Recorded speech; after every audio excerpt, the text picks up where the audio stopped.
അല്ലാ പടച്ചോനെ, എന്താണ് ബഷീർക്ക് ഞാൻ ഈ കാണുന്നത്? എന്റെ ഉപ്പാക്ക് ഇത് എന്ത് പറ്റി ബഷീർക്ക? ഇതേ ഓക്സിജന്റെ മാസ്ക് ഒക്കെ വെച്ചേക്കണ്. ബഷീർക്കാർക്ക് തന്നെ നമ്പർ ഉണ്ടല്ലോ, ഒന്ന് വിളിച്ചു പറയാൻ പാടുണ്ടായില്ലേ?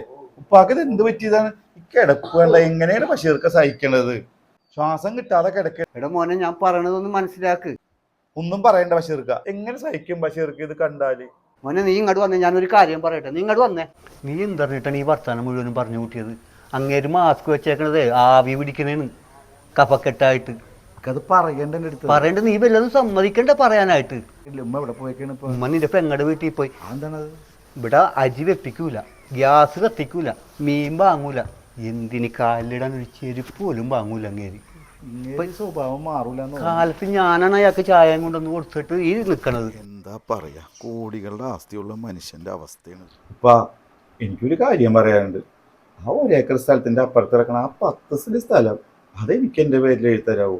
എനിക്കുള്ളൂ ഇപ്പൊ കാര്യങ്ങളൊക്കെ. എത്ര കാലമായി നിങ്ങളുടെ അടുത്ത് ഞാൻ പറയണ ആ 10 സെന്റ് സ്ഥലം എനിക്ക് എഴുതരാൻ? ബാക്കിയുള്ളതൊക്കെ ഉപ്പാടെ കാലശേഷം എനിക്കാണ് ഉള്ളതെന്ന്. ബഷീറേ, അനക്കൊരു കാര്യം അറിയാമോ?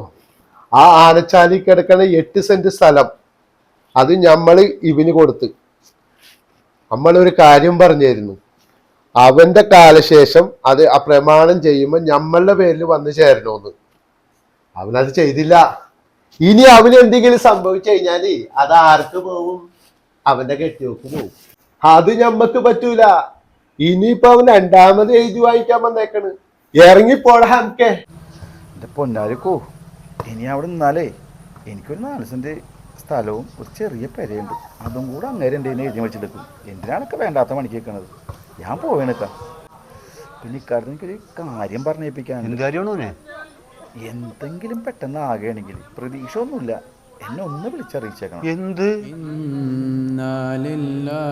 അത് തന്നെ, ഏത് പാതിരാക്കാണെങ്കിലും ഒന്ന് വിളിച്ചറിയിച്ചേക്കണം. ഇക്കാർക്ക് എന്താണെന്ന് വെച്ചാൽ ചെയ്തു തന്നേക്കാം. വേറൊരു വഴിയില്ലേക്ക. ഈ മാതിരത്തെ തണ്ടന്മാരാണെങ്കിൽ ഏത് മക്കളും പ്രാർത്ഥിച്ചു പോകും. വല്ലാത്ത ജാതി.